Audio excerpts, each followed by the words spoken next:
నమస్తే గౌతమ్ రాజ్ గారు.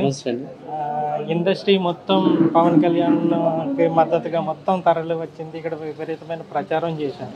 ఇక్కడ వంగా గీత తరపున మీరు చాలా ప్రచారం చేశారు. అసలు ఎలా అవుతుంది గ్రౌండ్ లెవెల్లో మీరు చూసారు? ఇక్కడ ప్రచారం వైపు అక్కడ 1,00,000కు పైగా మెజారిటీ వస్తుంది, భారీ విజయం సాధించబడి అసలు గ్రౌండ్ లెవెల్ రియాలిటీ ఏంటి సార్? అసలు ఇప్పుడు ముందు అడిగిన ప్రశ్న ఏంటంటే ఇండస్ట్రీ అంటే అందరూ అటు వెళ్ళండి, ఎవరిష్టం వాళ్ళది. అవును సార్ కదా, నా ఇష్టం నాది. నాకు జగన్ గారి యొక్క ఆయన పథకాలు కానీ ఆయన పరిపాలన విధానం కానీ నాకు బాగా నచ్చి నేను ఇందులో జాయిన్ అయ్యాను. అయితే చూశాను, ఎందుకంటే ఒక స్త్రీ వంగా గీత గారు ఆమె సంస్కారవంతురాలు, ఎడ్యుకేటెడ్ ఫీల్. ఆవిడ కాకితో కబురు పంపకపోయినా సరే కబురు అంతే చాలు ఇమ్మీడియట్గా వారిపోయి వాళ్ళ కష్టాన్ని తీర్చేటువంటి గొప్ప వ్యక్తి ఆమె. అటువంటి ఆమెకి ఇక్కడ ప్రజలందరూ కూడా బ్రహ్మరథం పడుతున్నారు ఆవిడకి. ఎందుకంటే మాకు వంగా గీత గారు కావాలి, మాకు అన్నం పెట్టింది, లేకపోతే మాకు ఈ కోవిడ్ అప్పుడు ఎంతో సేవ చేశారు, అలాగే మాకు హాస్పిటల్ కట్టించారు, స్కూల్స్ కానీ అన్నీ. ఎందుకంటే జగన్మోహన్ రెడ్డి గారు అనే వ్యక్తి ఈ ప్రపంచంలో ఏ రాజకీయ నాయకుడికి రానేటువంటి ఆలోచన ఏమొచ్చిందంటే మన ముఖ్యమంత్రి జగన్మోహన్ రెడ్డికి వాలంటరీ సిస్టమ్ అని పెట్టి మధ్యలో దళాలు లేకుండా ఏం చేశారంటే ఆయన ఇచ్చిన పథకాలన్నీ కరెక్ట్గా అందేటట్టు వాలంటరీస్ ద్వారాగా వచ్చినాయి, అందరికీ అందాయి. ఎందుకంటే అంతకంటే గొప్ప విషయం ఏంటంటే పేదవాడంటే ఎవడో ఎస్సీ బీసీ అండ్ మైనారిటీలే కాదు, అన్ని కులాల్లోనూ పేదవాళ్ళు ఉన్నారు. కాబట్టి అన్ని కులాల్లో ఉన్న పేదవాళ్ళందరికీ పథకాలు అందినాయి. అటువంటిప్పుడు ఈ పథకాలు అందిన వాళ్ళు కష్టాన్ని వాళ్ళ కష్టాన్ని మర్చిపోయేటట్టు ముఖ్యమంత్రి ఏర్పాటు చేసినప్పుడు దాన్ని ఎమ్మెల్యేలు ఎంపీలు వాళ్ళందరూ కూడా సవ్యంగా జరుగుతున్నాయి లేదా, ప్రజలకి సవ్యంగా అందుతున్నాయి లేదని కరెక్ట్గా చూసి అందింపజేశారు. కాబట్టి వాళ్ళు తిన్నవాళ్ళు కోవిడ్ అప్పుడు ఎవరు కూడా పట్టించుకోలేదు. కోవిడ్ అప్పుడు ఏంటి, మన ఇంట్లో వాళ్ళకి ఏదైనా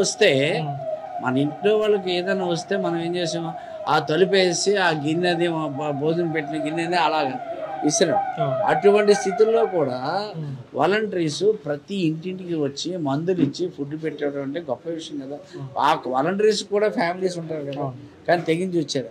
అటువంటి కార్యక్రమాలు చేసినటువంటి మన ఎమ్మెల్యేని మనం ఖచ్చితంగా గెలిపించుకుంటేనే మన ఊరు డెవలప్ అవుతుంది. రెండోది అటువంటి ముఖ్యమంత్రి ఉంటేనే పేదవాడు కడుపు నిండా తిండి తింటాడు. ఓకే, ఇప్పుడు మెగా ఫ్యామిలీ నుంచి బలమైన నాయకుడు పవన్ కళ్యాణ్ ఉన్నారు. ఆ ఫ్యామిలీ నుంచి బయటకు వచ్చి అదర్ పార్టీకి సపోర్ట్ చేయాలని అంటే కొంచెం ఇబ్బందికర పరిస్థితులు ఎదుర్కోవాల్సిన పరిస్థితి ఉండే అవకాశాలు ఉన్నాయి. అలాంటి మీకు ఏదైనా అలాంటి థ్రెట్ కానీ అలాంటి ఆలోచన ఏం లేదు? ఏం లేదండి, ఏముంది, ఇప్పుడు ఎవరి జీవితం వాళ్ళది, ఎవరి బతుకు వాళ్ళది.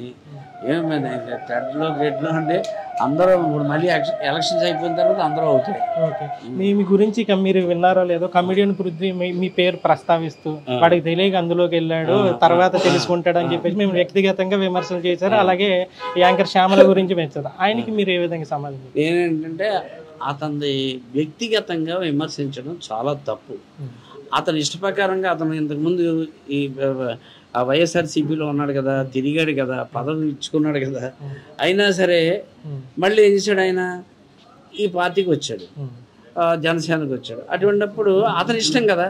నేనేమన్నా అతను అన్నానా, వ్యక్తిగతంగా అన్నానా? అందుచేత వ్యక్తిగత దోషణలు కానీ వ్యక్తిగతంగా విమర్శించడం కానీ తప్పు, అది చాలా అతను రాంగ్ చేశాడు. అది అతని ఇష్టం. అతనిది నేనేమన్నా నిన్ను కోచింగ్ చేస్తే అప్పుడు అతను నన్ను కోచింగ్ చేయాలి. అయినా అతను ఎవరు నన్ను కోచింగ్ చేయడానికి? నాకు ఒక ఇండివిజువాలిటీ ఉంటుంది, అతనికి ఒక ఇండివిజువాలిటీ ఉంటుంది. Is not suppose to say that word. సరే, నిన్నటి వరకు వంగా గీత గారు ప్రచారం ఒక ఎత్తు అయితే, జగన్ గారు ముగింపు సభలో భాగంగా ఆమెను డిప్యూటీ సీఎం అని చేస్తామని చెప్పేసి ప్రకటించారు. ఆ ప్రకటనతో ఇక్కడ ఏమైనా సమీకరణలు మారే అవకాశం ఉన్నదా సార్? ఖచ్చితంగా జగన్ గారు ఏంటంటే ఒక పథకం పెట్టాడు అంటే ఆ పథకం కంపల్సరిగా నెరవేర్చేటట్టు చూస్తాడు. ఖచ్చితంగా ఎన్ని పథకాలైనా ఏ కార్యక్రమమైనా ప్రజలకు మాట ఇస్తే ఖచ్చితంగా తీస్తారు. వాళ్ళ నాయకులు కూడా ఎమ్మెల్యేలు కానీ ఎంపీలు కానీ ఖచ్చితంగా జరిగేటట్టు చూస్తారు. అలాగే ఇప్పుడు మాట ఇచ్చారు. మనకి చాలా అదృష్టం కదా.